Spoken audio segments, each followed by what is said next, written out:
إن الحمد لله نحمده ونستعينه ونستغفره ونتوب إليه ونعوذ بالله من شرور أنفسنا وسيئات أعمالنا من يهده الله فلا مضل له ومن يضلل فلا هادي له وأشهد أن لا إله إلا الله وحده لا شريك له وأشهد أن محمدا عبده ورسوله صلى الله عليه وعلى آله وصحبه وسلم تسليما كثيرا أما بعد.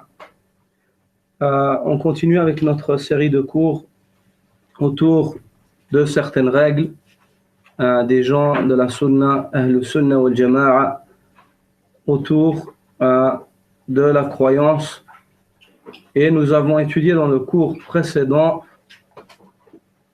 cette noble règle qui s'intitule la foi ferme dans les textes de la révélation, le Coran et la Sunna. On passe aujourd'hui à la deuxième règle. La deuxième règle qui se nomme ainsi ou se titre ainsi, le retour au texte de la révélation, le Coran et la Sunna donc, afin de mettre fin aux divergences. Le retour au texte de la révélation afin de mettre fin aux divergences. Et sache qu'Allah Azza wa Jal te fasse miséricorde. Allah a révélé son livre et y a introduit un remède par excellence pour les croyants ainsi qu'une miséricorde de sa part. Selon sa parole, وَنُنَزِّلُ مِنَ الْقُرْآنِ مَا هُوَ شِفَاءٌ وَرَحْمَةٌ لِلْمُؤْمِنِينَ وَلَا يَزِيدُ الظَّالِمِينَ إِلَّا خَسَارًا. Et nous faisons descendre du Coran ce qui est une miséricorde, ce qui est une guérison et une miséricorde pour les croyants. Cependant, cela ne fait qu'accroître la perdition des injustes. Ce Coran-là, le Seigneur des univers, celui qui a révélé ce Coran pour le salut de l'homme, y a introduit un remède à toute maladie.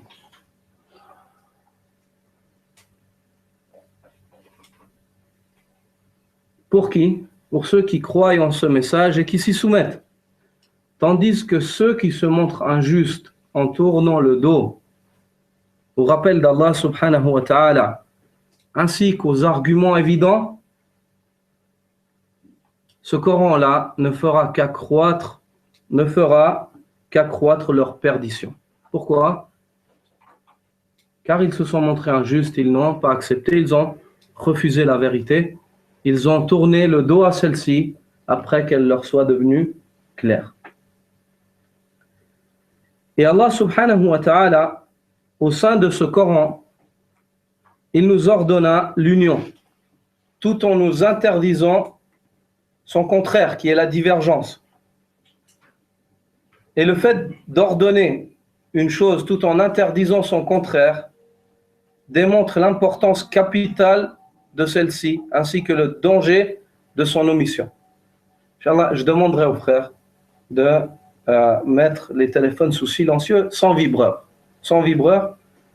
Car quand les téléphones vibrent, ceci peut être dérangeant pendant le cours. Donc, Inch'Allah, sous silencieux et sans vibreur, qu'Allah Azza wa Jal les récompense. Donc, on voit que dans ce Coran, Allah subhanahu wa ta'ala a révélé ce Coran et il y a mis un remède pour toute maladie ou pour tout mot. Puis au sein de ce Coran, Allah subhanahu wa ta'ala nous ordonne les meilleures des choses et il nous avertit contre les mauvaises choses ou celles qui sont les plus nuisibles. Et au sein de ce Coran, Allah subhanahu wa ta'ala nous ordonne de nous rassembler autour de la vérité qui est appuyée par ce message divin, tout en nous interdisant le contraire de cela, qui est le fait de se séparer ou de se diverger après que la vérité nous soit devenue claire. Et dans le principe, une chose, tout en interdisant son contraire, ceci démontre l'importance de la chose vers laquelle nous sommes orientés ou vers laquelle nous sommes ordonnés, pour laquelle nous sommes ordonnés, et nous démontre le danger de ce contraire duquel nous sommes, ou pour lequel nous sommes interdits, qui nous est interdit, et contre lequel nous sommes avertis. Allah subhanahu wa ta'ala dit واعتصموا بحبل الله جميعا ولا تفرقوا. Et cramponnez-vous tous ensemble au habl, au câble d'Allah, et ne soyez pas divisés. Le habl, ici, c'est cette miséricorde qui nous a été tendue au-dessus de 7 cieux, qui est la révélation. Al-Kitab wa Sunnah. Ce qui est voulu par le habl dans le verset ici, c'est le livre d'Allah Azza wa Jalla et la Sunnah de son messager, la guidée. Cette guidée qui nous a été révélée par Allah subhanahu wa ta'ala et dont son messager sallallahu alayhi wa sallam a transmis le message de la meilleure et la plus fidèle des manières. Donc Allah subhanahu wa ta'ala dans ce verset nous ordonne de nous cramponner et nous rassembler tous ensemble autour du livre d'Allah Azza wa Jal et de la sunna de son messager sallallahu alayhi wa sallam, tout en nous interdisant la division. Tout en nous interdisant la division. Et dans l'autre verset, il nous dit وَلَا تَكُونُوا كَالَّذِينَ تَفَرَّقُوا وَاخْتَلَفُوا مِنْ بَعْدِ مَا جَاءَهُمُ الْبَيِّنَاتِ. Et ne soyez pas comme ceux qui se sont divisés, se sont mis à se disputer après que les preuves leur furent venues. Et ceux-là auront un énorme châtiment. Donc dans ce verset aussi, Allah subhanahu wa ta'ala nous avertit contre la division, tout en nous montrant que la chose qui nous unit, c'est cette révélation, c'est cette guidée. Donc si nous revenons à elle, nous serons unis. Et si nous la quittons ou nous tournons le dos à ce message après qu'il nous soit devenu clair, alors là, nous faisons partie de ceux qui se divisent et ceux qui divisent leur religion et ceux à qui Allah promet un châtiment douloureux, un énorme châtiment. Le fait de rechercher la division constamment en religion, ainsi que d'avoir constamment une motivation au fait de diviser les rangs des croyants, ceci est un attribut des polythéistes. Allah subhanahu wa ta'ala dit وَلَا تَكُونُوا مِنَ الْمُشْرِكِينَ مِنَ الَّذِينَ فَرَّقُوا دِينَهُمْ وَكَانُوا شِيَعًا كُلُّ حِزْبٍ بِمَا لَدَيْهِ فَرِحُونَ. Et ne soyez pas du nombre des associateurs, ceux qui ont dispersé, qui ont divisé leur religion en sectes, en groupes. Et chacun de ces groupes se montre fier de ce qu'il prétend posséder. Et ici, dans le verset, Allah subhanahu wa ta'ala appelle ces gens-là polythéistes. Car à la base, c'est les polythéistes qui ont divisé leur religion, car ils sont sortis de la base saine sur laquelle l'humanité devrait se rassembler, qui est le monothéisme. Ils l'ont quitté pour se diriger vers les branches ou vers les voies de l'enfer, celle du polythéisme. Ainsi, après nous avoir avertis contre la divergence, Allah subhanahu wa ta'ala nous orienta vers la solution exemplaire en cas de divergence dans notre avancée ensemble vers son agrément. Cette solution, c'est le retour au texte de la révélation, le Coran et la Sunna, afin de chercher ce qui nous est demandé et non ce que demandent nos âmes bestiales, afin de nous soumettre à la vérité. Et Allah subhanahu wa ta'ala dit فَإِن تَنَازَعْتُمْ فِي شَيْءٍ فَرُدُّوهُ إِلَى اللَّهِ وَالرَّسُولِ إِن كُنتُمْ تُؤْمِنُونَ بِاللَّهِ وَالْيَوْمِ الْآخِرِ ذَلِكَ خَيْرٌ وَأَحْسَنُ تَأْوِيلًا. Puis si vous vous divisez ou disputez en quoi que ce soit, renvoyez-le à Allah et à son messager. Qu'est-ce que ça veut dire renvoyer cela à Allah? Renvoyer cela au Coran et renvoyer à son messager. Si le messager est vivant, les Sahaba allaient le voir à son époque, sallallahu alayhi wa sallam, quand ils avaient une dispute sur une affaire, ils disaient Ya Rasulallah, quelle est la vérité en cela? Et le prophète sallam leur disait ceci est la vérité, et il tranchait. Mais à notre époque, c'est le fait de retourner à sa sunna, sallallahu alayhi wa sallam, afin de dissocier entre le vrai et le faux dans nos différends ou dans nos divergences. Donc ici, Allah subhanahu wa ta'ala nous oriente vers cette solution exemplaire en cas de divergence qui est un remède par excellence contre la divergence et dans le fait d'éteindre nos différends et nous rassembler afin de marcher tous ensemble vers l'agrément d'Allah subhanahu wa ta'ala. Et cette solution, c'est le fait de revenir, d'avoir recours au Coran et à la Sunna avant toute chose pour trouver ou distinguer le vrai du faux dans nos différends. Puis, dans la suite du sens du verset, revenez, renvoyez cette chose-là à Allah et à son messager si vous croyez en Allah et au jour dernier. Si vous êtes réellement croyant, si votre foi s'est vue complétée, alors vous ferez cela. Mais si votre foi est manquante, alors vous serez manquant en cela. Donc une personne qui, en cas de divergence, ne recherche pas à avoir recours au livre d'Allah, à la sunna du messager d'Allah, sallallahu alayhi wa sallam, pour guérir ce mal et pour le chasser, et afin de se rassembler avec son frère, recherchant la vérité, sans être sectaire ou sans avoir envie d'avoir raison, en recherchant la vérité afin de s'y soumettre. Une personne qui ne fait pas cela, c'est une personne qui a une foi manquante. C'est une personne qui a une foi manquante, et les manquements dans la foi sont de deux catégories. Un manquement dans la foi, dans la complétude obligatoire de la foi. Un manquement dans la complétude obligatoire de la foi. Et le deuxième, c'est un manquement dans la complétude surérogatoire. Un manquement dans la complétude surérogatoire de la foi. Car la foi, le contraire du manquement, c'est quoi? C'est le fait qu'une chose elle est manquante ou elle est complète. L'opposé d'une chose manquante, c'est une chose complète. Donc la foi, comme elle a des manquements, on a une foi qui est complète. Et une foi qui est complète, elle est complète de deux sortes. Tu peux juste répéter les manquements? Ouais, si j'allais le faire. Ouais. Ouais.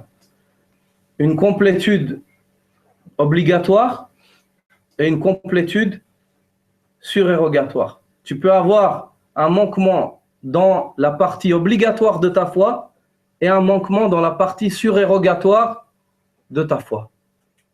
Si tu as un manquement dans la partie obligatoire de ta foi, tu t'exposes au châtiment le jour où tu rencontres Allah subhanahu wa ta'ala. Si Allah veut, il te pardonne. Si Allah ne veut pas te pardonner, tu passeras par l'enfer avant d'entrer au paradis.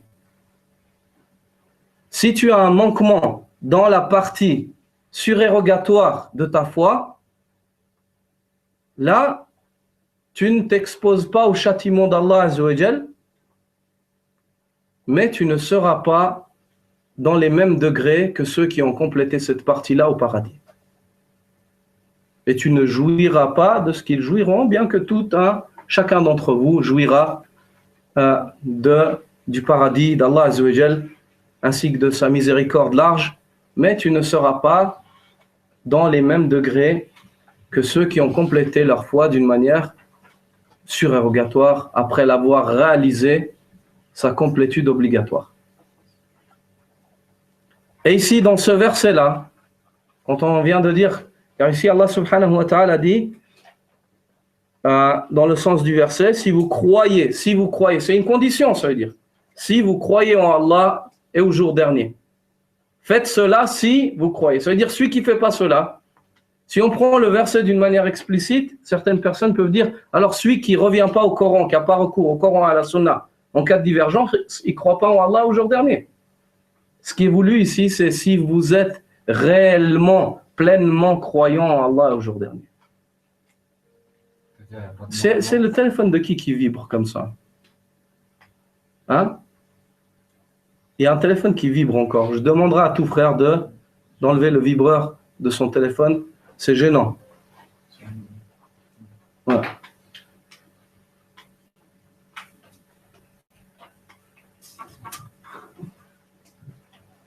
Donc, en cela, on revient à notre cours. Et en cela, je pose la question à mes frères,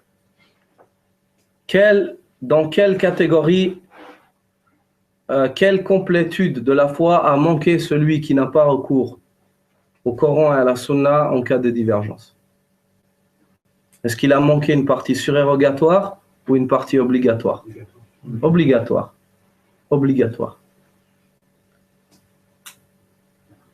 Donc on voit l'importance de cela et le danger de le délaisser, car une personne qui délaisse une partie obligatoire de sa foi s'expose au châtiment d'Allah Azza wa Jal. Si Allah veut le châtier, il le châtie. S'il veut lui pardonner, il lui pardonne. Et ceci est la croyance des gens de la Sunna, contrairement aux Khawarij qui voient qu'une personne qui délaisse délibérément une partie obligatoire de sa foi mécroit, et contrairement aux Murji'a qui disent que quoi que l'homme fasse, ceci n'affecte pas sa foi et que la foi n'est pas affectée par les actes.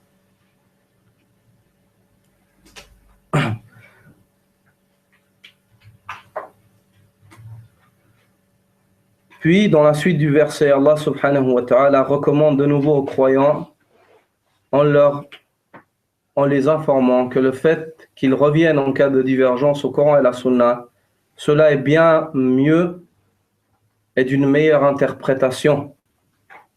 Donc, ils auront un meilleur aboutissement suite à cela.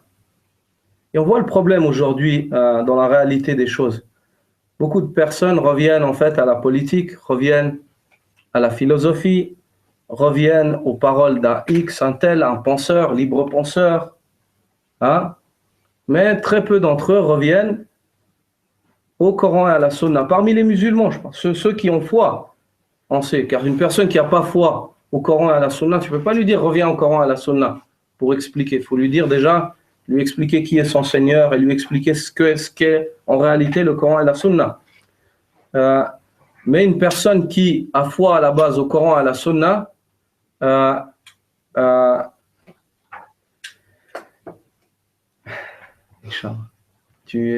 Inch'Allah, pendant les cours, Inch'Allah, je demande aux frères, en fait, bois, Inch'Allah, tu as fait l'intention de boire, tu bois. Le frère qui a ouvert une canette. Bois, barakallahu fik, je ne dirai pas de boire, mais la prochaine fois, pendant les cours, je demande que les frères ne mangent pas et ne boivent pas pendant le cours. Inch'Allah, si ce n'est si vraiment ils se sentent pas bien, ils ont besoin d'eau comme ça, là, on arrête le cours. Pas de souci, Inch'Allah. Mais en dehors de cela, Inch'Allah, qu'Allah vous récompense. Ça ne fait pas partie, en fait, des normes et des règles de bienséance durant un cours. En général, même si c'est un cours dans le dunya, un prof qui t'enseigne une chose, que ce soit un ingénieur ou X ou Y, mais encore moins quand on vous enseigne la parole d'Allah et celle de son messager, sallallahu alayhi wa sallam. Et même pour les étudiants, quand vous allez dans les universités ou dans ces auditoires, comment on appelle ça? Ces amphithéâtres, ces grandes salles d'université, ça ne veut pas dire que tu es loin, qu'ils ne te voient pas, en fait, que tu peux t'asseoir comme tu veux. Ou, il faut avoir, surtout en tant que musulman, il faut avoir montré en fait un respect pour l'enseignant, car il vient et puis il fait un effort pour t'enseigner, qu'il le fasse pour Allah ou qu'il le fasse parce que c'est sa profession, pour un salaire ou parce qu'il aime ce qu'il fait, Allahu alam. Toi, tu profites de lui, que ce soit un profit terrestre ou un profit mondain, rassemblé à un profit dans l'au-delà, avec une espérance de profit dans l'au-delà. Dans tous les cas, tu lui dois, et il te doit un respect, c'est-à-dire il te doit un respect, il doit être prêt à t'enseigner et il doit savoir ce qu'il t'enseigne, mais tu lui dois aussi un respect car il est ton enseignant et il t'enseigne. Donc, tu ne t'assois pas n'importe comment, tu réponds pas au téléphone devant lui, tu mets ton téléphone sur silencieux pour pas le gêner dans sa concentration, durant sa transmission, tu ne manges pas devant lui, tu ne bois pas devant lui et ainsi de suite. Il y a des règles comme ça. Et Inch'Allah Ta'ala, même devant vos profs qui sont non musulmans, je vous recommanderais, dans les écoles, je vous recommanderais fermement de montrer l'exemple en cela, d'être des exemples, surtout vous qui pratiquez la religion d'Allah Azza wa Jal et qui espérez suivre la voie du prophète sallallahu alayhi wa sallam. Donc on revient à notre cours. Dans ce verset-là, Allah subhanahu wa ta'ala nous enseigne cette solution exemplaire et nous recommande d'avoir recours au livre d'Allah et à la sunna du messager d'Allah afin de chasser nos diverses urgences. Cheikh al-Islam Ibn Taymiyyah rahimahullah disait: la seule chose qui puisse trancher entre les hommes pour mettre fin à leurs divergences, c'est un livre révélé depuis les cieux. Car s'ils reviennent à leur raison, alors à chacun sa raison. Donc, note du traducteur, chacun a sa propre définition du raisonnable. Et cela est très relatif selon la science, la connaissance de la personne ou l'expérience ou même la vie tout simplement de la personne ou la tendance de celui-ci, en fin de compte. C'est juste ou pas? Mais une chose qui est révélée, elle tranche. Elle montre le vrai et le faux, le juste, le droit, celui qui est tordu, et ainsi de suite. Car l'être humain, et la raison de l'homme, elle est influencée. Ça, le raisonnable, c'est quelque chose de relatif. La raison de l'homme, elle est influencée selon le mode de vie, selon l'entourage, selon la religion, selon la croyance, selon beaucoup de choses. Donc, si on commence à dire, ouais, alors je juge avec ma raison, on va pas réussir à se rassembler. Mais si on commence à dire, on a recours à la révélation, là, on va trouver la voie du rassemblement. La voie du rassemblement et de la félicité en cela. Donc, il nous incombe de prendre le livre d'Allah ainsi que la sunna du messager d'Allah sallallahu alayhi wa sallam comme juge dans tous nos différends. Dans tous nos différends. Par cela, nous nous verrons sauvés de la division ainsi que notre foi se verra assainie et complétée.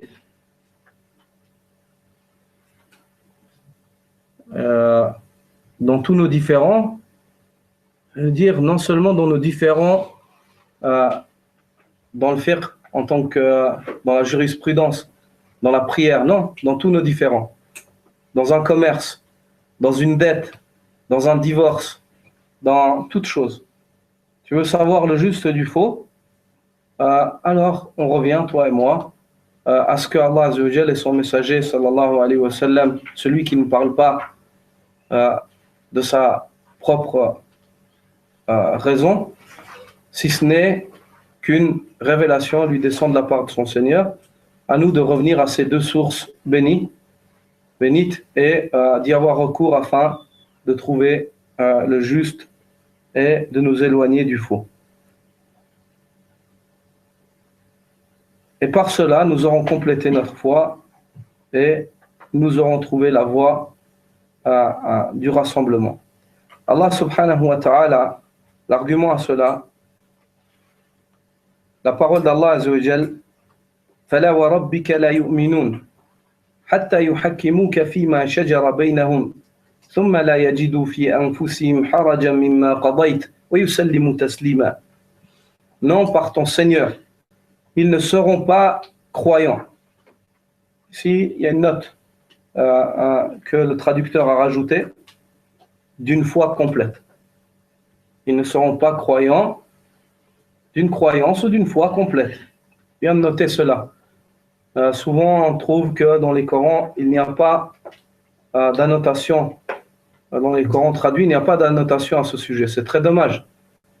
Car si on prend le verset comme ça textuellement, la traduction, ainsi que la compréhension brute du verset, on pourrait qualifier de non-musulmans certains de nos frères musulmans par ce verset-là. Donc on voit ici, non par ton Seigneur dans le sens du verset, ils ne seront pas croyants, donc pas réels, complètement croyants. aussi longtemps qu'ils ne t'auront demandé de juger leurs différends. C'est-à-dire jusqu'à ce qu'ils viennent vers toi, Muhammad, afin que tu tranches entre eux, tu juges leurs différends. Puis ensuite, non seulement il n'y a pas que le fait d'avoir recours, car aujourd'hui on ne peut pas revenir au prophète Muhammad sallallahu alayhi wa sallam. Aujourd'hui on revient à cette révélation, cette religion complète, cette sharia bénie, qui est complète jusqu'au jour du jugement, et on revient aux jurisconsultes qui ont la connaissance des textes afin de savoir qu'est-ce qui est juste. Donc nous aujourd'hui on a recours à cela. Et Allah subhanahu wa ta'ala dit, par ton Seigneur, ils ne seront pas réellement croyants ou complètement croyants jusqu'à ce qu'ils reviennent à toi pour que tu juges leurs différends. Le retour. Mais encore après ça, c'est pas terminé. Car avec ça, la foi elle ne s'est pas complétée. L'examen n'est pas terminé. L'examen se terminera une fois que le jugement sera rendu. C'est le fait de se soumettre à ce jugement-là, qu'il soit en ta faveur ou contre toi d'une manière apparente. En ta faveur ou contre toi, ça veut dire que, je te donne un exemple, si par exemple tu vends un outil à quelqu'un ou une voiture, puis finalement il y a un défaut caché et que tu demandes à un cher et il te dit tu te prends part à ce défaut-là dans la réparation. Là tu perds ton gain. Tout le bénéfice même, t'es perdant. Tu commences à descendre même en dessous. Ça veut dire ça, tu es allé, tu as demandé à un jurisconsulte de juger, il a tranché avec le livre d'Allah, avec la connaissance qu'il a du livre d'Allah et de la Sunna, khalas, il n'y a pas de retour en arrière maintenant. Tu t'acquittes de cela, c'est fini. Et tu as passé l'examen. Et tu as complété cette partie obligatoire de ta foi. Tu n'as pas fait une chose surérogatoire. Il ne faut pas croire que tu as fait une chose surérogatoire. Tu as fait une chose qui est obligatoire. Si tu ne le faisais pas, à la base, c'est étonnant qu'un croyant ne fasse pas cela. Ce qui est étonnant, ce n'est pas qu'un croyant se soumette à cela. Ce qui est étonnant, c'est qu'un croyant refuse de se soumettre à cela. Donc, à la base, selon, par le biais du Coran et de la Sunna, ce n'est pas une chose exceptionnelle que tu as faite. Tu as juste sauvé ta peau d'un éventuel châtiment proche. Tu t'es acquitté d'une obligation religieuse. Donc, Allah subhanahu wa ta'ala dit, non, ô Muhammad, par ton Seigneur, ils ne seront pas, dans le sens du verset, réellement ou complètement croyants.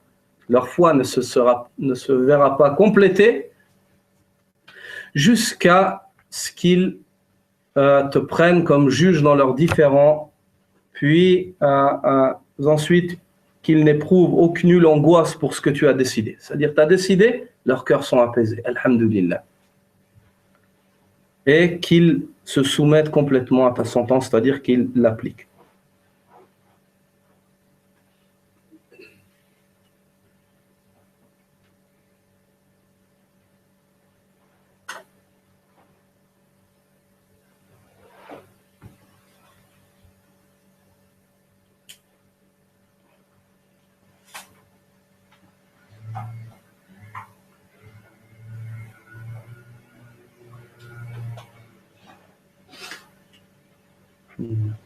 Donc, en cela, on continue et on voit que ces versets-là nous orientent vers cette solution exemplaire qui est le retour au texte du Coran et de la Sunna afin de chasser nos différends.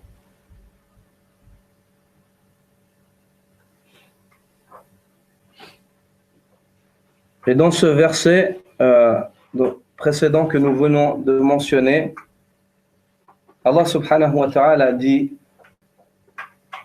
dans un verset précédent à celui-là, il dit Ya ayyuhalladhina amanu ati'u Allah wa ati'u ar-rasul wa ulil amri minkum fa in tanaza'tum fi shay farudduhu ila Allah wa ar-rasul in kuntum tu'minuna billahi wal yawmil akhir. Ô vous qui avez cru, obéissez à Allah et obéissez à son messager ainsi qu'à ceux qui détiennent le commandement. Puis, si vous vous disputez sur quoi que ce soit, renvoyez cela à Allah et à son messager. Si vous croyez réellement en Allah et au jour dernier, ceci sera bien mieux et d'une meilleure interprétation. Dans ce verset, Allah subhanahu wa ta'ala nous demande d'avoir recours à 3 choses. L'obéissance à Allah, l'obéissance à son messager et l'obéissance à ceux qui détiennent le commandement. Qui sont ceux qui détiennent le commandement de la religion? Les ulama. Et c'est la première chose qui est voulue dans le verset. C'est les savants qui détiennent le commandement de la religion. Et ce verset-là, il a une autre obligation, une autre explication, c'est le fait d'obéir à celui qui détient le commandement, le dirigeant musulman d'un pays, de lui obéir dans le convenable. De lui obéir dans le convenable. C'est-à-dire, si tu vas et tu vis dans son pays, il a instauré des lois telles comme si, parce que lui, il juge que pour diriger son pays, cette loi est bonne, hein, même si ce n'est pas des lois qui sont dans le Coran et dans la Sunna d'une manière directe. Je te donne un exemple, la limitation de vitesse. Tu as un texte du Coran et de la Sunna clair qui dit ne roulez pas à 100, hein?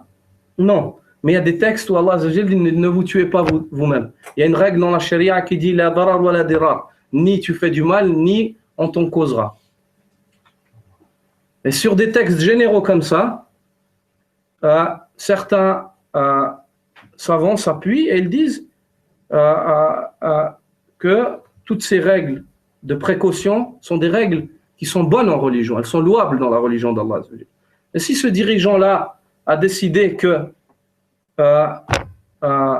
tu te dois de rouler à cette vitesse-là, alors tu te dois d'obéir à cela. Ou si ce dirigeant-là a décidé dans son pays que le permis, tu ne peux pas l'avoir si ce n'est à 18 ans ou 21 ans, parce que lui, il juge que dans son pays, à 21 ans, la majorité des jeunes, c'est là qu'ils commencent à être un peu plus mûrs, tandis que dans d'autres pays, ils jugent qu'à 18 ans, ils sont déjà prêts à tenir un bolide de 1 tonne et quelques dans les mains. C'est une responsabilité, c'est pas... Tu donnes ça à un enfant de 12 ans, il n'a pas la conscience du danger. Du fait qu'il a 1 tonne, 5 ou 2 tonnes dans les mains. Il touche quelqu'un, il touche une voiture, les dégâts peuvent être évidents. Donc si ce dirigeant-là musulman juge que cela est bon dans son pays, tu te dois de lui obéir. Mais si un dirigeant musulman dans son pays,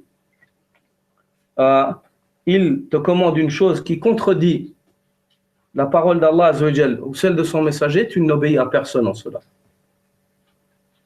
Car dans la religion, on n'obéit pas aux créatures si cela implique la désobéissance au Créateur. Car le Créateur, c'est mieux que cette créature que lui-même a créée aussi. Donc, à la base, ça c'est la deuxième. Mais l'explication qui nous intéresse, nous, ici dans le thème, le titre de cette règle, c'est que les savants sont ceux vers qui nous devons retourner afin de chasser nos différends. Car c'est eux qui vont nous expliquer ce que Allah désire dans son livre et ce que le prophète sallam a expliqué à ses compagnons dans sa sunna. Et ce n'est pas n'importe quel jeune aujourd'hui qui ouvre le Coran et qui comprendra ce qu'il y a à comprendre dedans. Et ce n'est pas n'importe quel jeune qui prend et qui lit Riyad al-Salihin ou X livres et qui va commencer à l'interpréter selon sa compréhension des hadiths. Ce sont les ulama. Donc, ce point-là, qui a été mentionné par le Seigneur des univers, avant, il l'a fait précéder à la recommandation du retour à Allah et son messager. Il a demandé d'obéir à Allah, au messager, à ceux qui détiennent le commandement de la religion. Il l'a fait précéder car il fait partie de la solution exemplaire pour sortir de la divergence. Non. Ainsi, pour nous, la priorité, c'est de revenir au savant, avant de revenir au Coran et à la Sunna, étant donné qu'on n'a pas la science pour... Oui, de revenir aux savants et d'avoir recours à l'argumentation des savants, si tu as la capacité de la comprendre. si tu as la capacité de la comprendre. Et il a été rapporté de Sufyan al-Thawri, rahimahullah, qu'un homme est venu le questionner. Il a dit, quel est le jugement de cela dans la religion? Il a dit, c'est comme ça.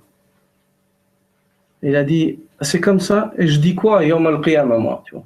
Il a dit, tu dis, Sufyan al-Thawri m'a dit. Et tu auras fait ce que Allah te demande.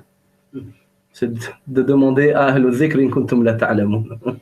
C'est de demander à ceux et aux gens du rappel si vous ne savez pas.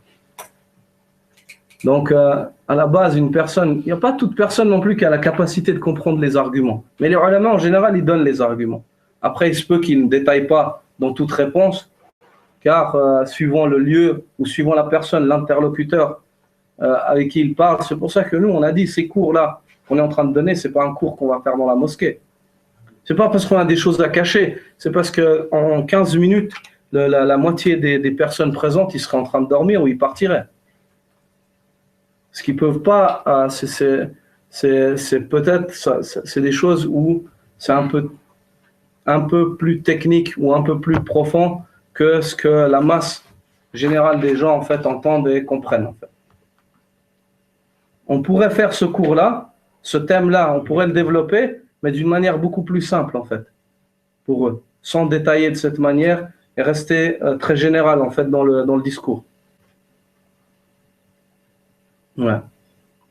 Mais donc à la base, parmi les solutions exemplaires, comme on vient de mentionner, c'est d'avoir recours au Coran et à la Sunna et de demander à ceux qui sont les héritiers du prophète sallallahu alayhi wa sallam, qui ne sont autres que les ulama, afin de trouver la voie de secours et la voie du rassemblement et une voie de solution. Allah subhanahu wa ta'ala dit يريد الله ليبين لكم ويهديكم سنن الذين من قبلكم ويتوب عليكم والله عليم حكيم والله يريد أن يتوب عليكم ويريد الذين يتبعون الشهوات أن تميلوا ميلا عظيما. Certes, Allah veut vous accorder un repentir, veut vous montrer, vous éclaircir sur la voie, ainsi qu'il veut vous orienter sur la voie de ceux qui étaient avant vous. Puis il veut vous accorder un repentir et Allah est parfaitement connaisseur et sage. Ça veut dire que le repentir, la voie du repentir, c'est le fait de suivre la guidée de ceux qui nous ont précédés en tout bien, en tout bien. Et dans la suite, dans le verset suivant, il dit Wallahu yuridu an yatuba alaykum. Il répète encore une fois. Et certes, Allah veut vous accorder ce repentir. وَيُرِيدُ الَّذِينَ يَتَّبِعُونَ الشَّهَوَاتِ أَن تَمِيلُوا مَيْلًا عَظِيمًا. Quant à ceux qui suivent leur passion, ils ne désirent qu'une seule chose, c'est que vous écartiez d'un écartement évident, comme ils se sont écartés aussi, de la voie droite. Puis, dans l'autre verset, Allah subhanahu wa ta'ala dit وَإِذَا جَاءَهُمْ أَمْرٌ مِّنَ الْأَمْنِ أَوِ الْخَوْفِ أَذَاعُوا بِهِ ولو ردوه إلى الرسول وإلى أولي الأمر منهم لعلمه الذين يستنبطونه منهم فلولا فضل الله عليكم ورحمته لاتبعتم الشيطان إلا قليلا.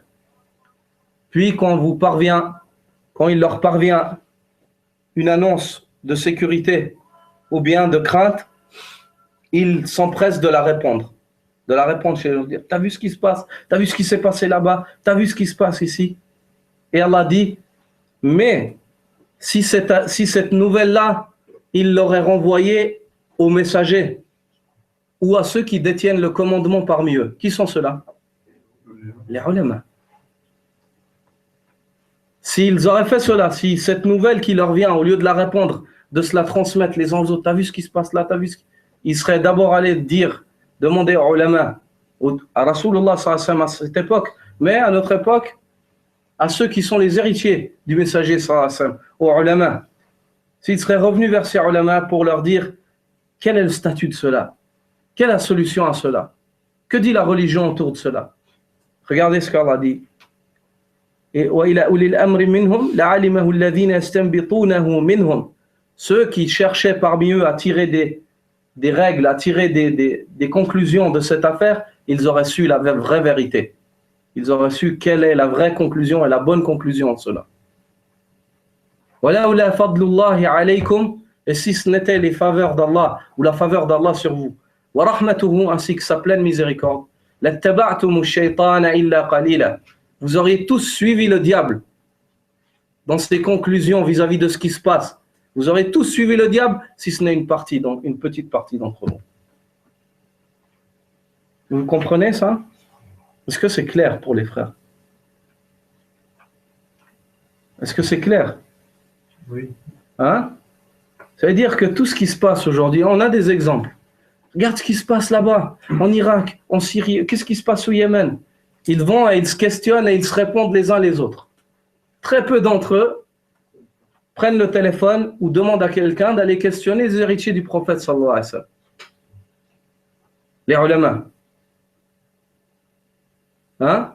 Très peu d'entre eux ont recours à cela pour trouver quelle est la bonne position du musulman vis-à-vis de cela et quel est l'avis juste vis-à-vis de cela, hein? Qui est un avis qui n'est ni extrême ni laxiste, qui est juste.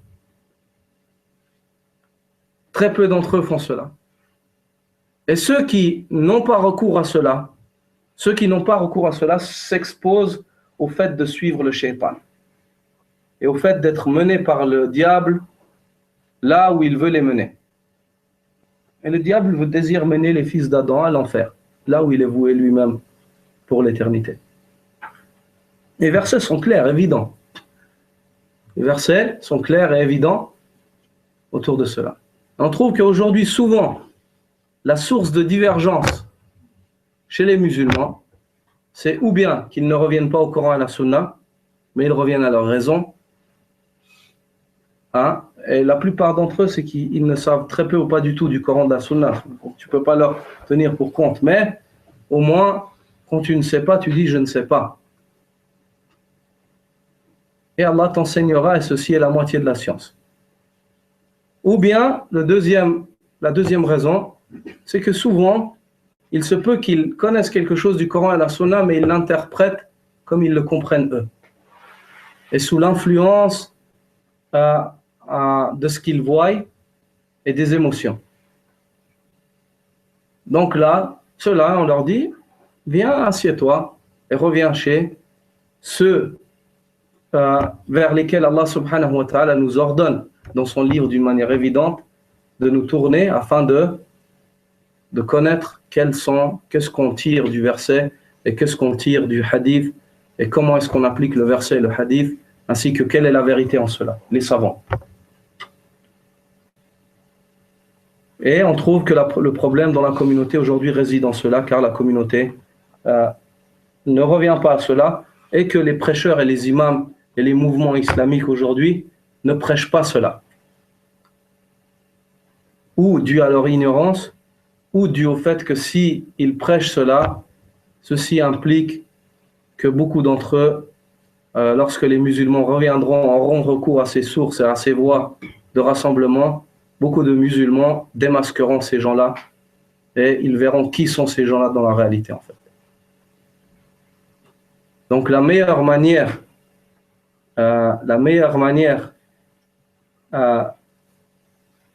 de tirer les gens vers ce vers quoi tu es, dans ton égarement, c'est de les éloigner des savants. Et c'est ce qu'ils font. Au jour d'aujourd'hui, ils éloignent les gens des ulama. Ils éloignent les gens des ulama. Et subhanallah, alors que les ulama sont vivants, mais viendra un jour où les savants mouriront. Et ceci sera le moment où l'heure approche. Et le prophète sallallahu alayhi wa sallam dit Inna Allah la yaqbidu al-ilma intiza'an yantazi'uhu min al-ibad. Certes, Allah n'ôte pas la science par injustice vis-à-vis de ses serviteurs. c'est-à-dire en la retirant subitement après qu'il ait mis la science au milieu des créatures. وَلَكِنْ يَقْبِضُ الْعِلْمِ بِقَبْضِ الْعُلَمَاءِ. Mais il ôtera la science en faisant mourir les savants, un par un. حَتَّى إِذَا لَمْ يُبْقِ عَالِمًا, jusqu'à ce qu'il ne reste plus aucun savant. اتَّخَذَ النَّاسُ رُؤُوسًا جُهَالًا, et les gens prendront des guides ignorants. فَسُئِلُوا, ces guides-là seront questionnés. فَأَفْتَوْا بِغَيْرِ عِلْمٍ, ils répondront sans science. Ils donneront des fatwas, des verdicts religieux sans avoir le droit de décerner cela. فَضَلُّوا وَأَضَلُّوا, ils s'égareront et égareront. Ils s'égareront et égareront. Ça, c'est quand Allah subhanahu wa ta'ala, quand il n'y aura plus de savants. Mais aujourd'hui, il y a des personnes qui font cela, ils font tomber les savants alors que les savants sont vivants. Et ceci, ce qu'ils font sera une cause pour le dépêchement de la disparition de la science. Pourquoi? Car le fait qu'on ait parmi nous des savants est un grand bienfait. Et tout bienfait si l'homme ne se montre pas reconnaissant, Allah subhanahu wa ta'ala lui l'ôte. Si l'homme n'est pas reconnaissant et ne reconnaît pas le bienfait d'Allah azza wa jal, qu'il craigne le fait qu'Allah subhanahu wa ta'ala lui ôte ce bienfait. Et malheur à nous, si dans la communauté il n'y a plus de personnes qui ont hérité de cette science et de cette sagesse du messager d'Allah sallallahu alayhi wa sallam, afin d'orienter les musulmans vers leur salut. Alors là, ce sera des ignorants qui prendront la tête des musulmans et ils les orienteront vers leur perte ici-bas avant l'au-delà. Le prophète sallallahu alayhi wa sallam dit: Al-jama'atu rahma wal-firqatu adhab. Le groupe, c'est une miséricorde, et la dissociation, la divergence est un châtiment.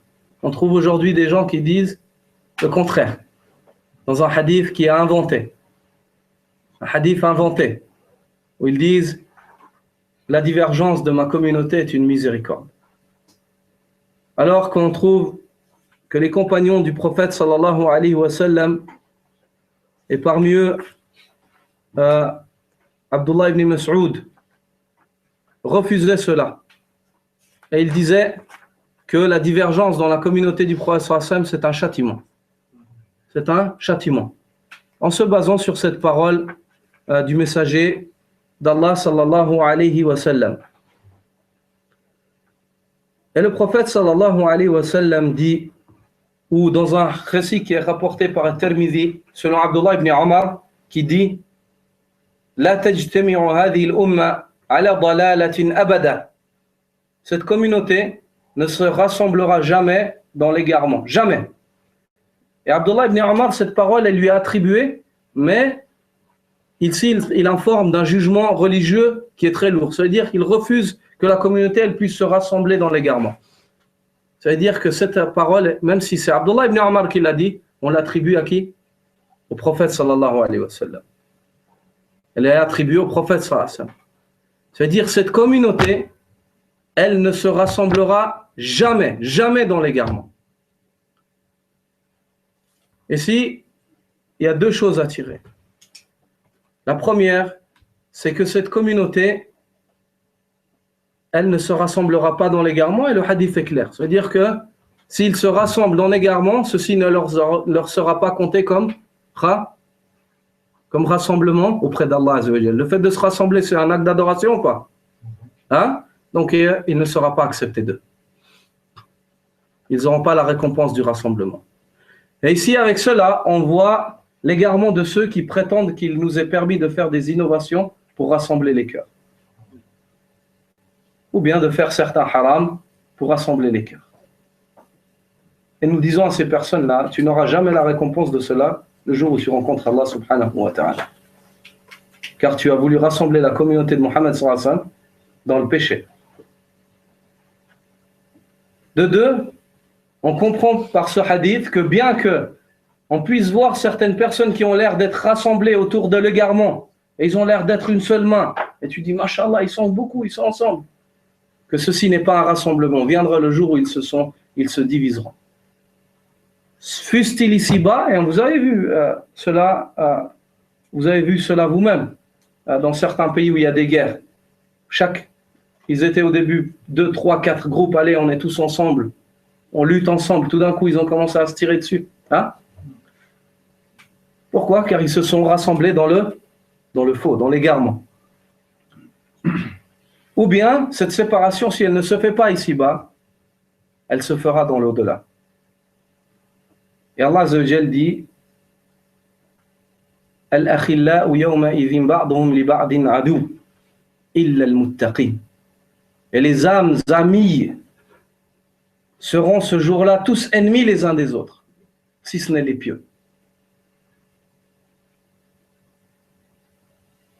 إذ تبرأ الذين اتبعوا من الذين اتبعوا ورأوا العذاب. Et quand ceux qui étaient suivis se dissocieront, se distanceront de ceux qui les suivaient à la vue du châtiment, وتقطعت بهم الأسباب, et que tous les liens qui les reliaient, ils sont coupés ce jour-là, il n'y a plus rien. Car ils se sont rassemblés dans le faux. Et le prophète sallam nous informe et nous dit que ma communauté, dans ce récit qui est élevé au prophète sallam, cette parole d'Abdullah ibn Omar, cette communauté, ma communauté ne se rassemblera jamais dans le faux. Et selon Abi Dharr, de nouveau une parole qui est élevée au prophète sallam, dans le Musnad de l'imam Ahmed, où il dit alaykum bil jama'a. Inna Allah ta'ala la yajma'u ummati illa ala huda. Accrochez-vous au groupe. Certes, Allah le Très-Haut ne rassemble jamais ma communauté si ce n'est dans une guidée, dans une vraie guidée. Si ce n'est dans la vérité. Si les musulmans se rassemblent dans la vérité, ceci leur est compté comme rassemblement et ils se seront réellement rassemblés. Et si les musulmans se rassemblent dans l'égarement ou l'innovation ou le péché, ils ne se seront jamais rassemblés en réalité, et ceci ne leur sera pas compté comme rassemblement le jour où ils rencontreront Allah subhanahu wa ta'ala.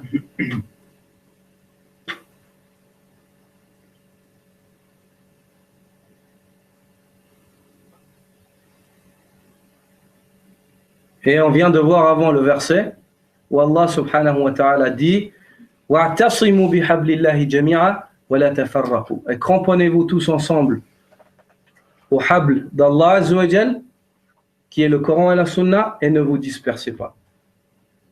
C'est pour ça que les savants disent on a été ordonné de nous rassembler et il nous a été montré sur quoi on doit se rassembler. Dire comment est-ce qu'Allah subhanahu wa ta'ala nous demande de nous rassembler et il ne nous montre pas, d'accord, sur quoi on se rassemble. Il nous a montré sur quoi on doit se rassembler, Jalla wa ala. Et ceux qui se rassemblent sur la voie, ou sur ceux qui se rassemblent sur les choses vers lesquelles Allah subhanahu wa ta'ala, sur lesquelles Allah nous demande de nous rassembler, ils sont appelés Ahlu Sunnati wal Jama'a. Les gens de la sunna et du rassemblement. Ils se sont rassemblés sur la voie, la seule, la salat al-mustaqim. Tandis que ceux qui se rassemblent sur autre chose que cela, ils sont ahlu al-bid'ati wa dalala. Ils sont les gens de l'innovation et de l'égarement. Car ils ont quitté la voie du rassemblement réel et la voie de la guidée. والله أعلم وصلى الله على نبينا محمد وعلى آله وصحبه وسلم تسليما كثيرا. إياكم.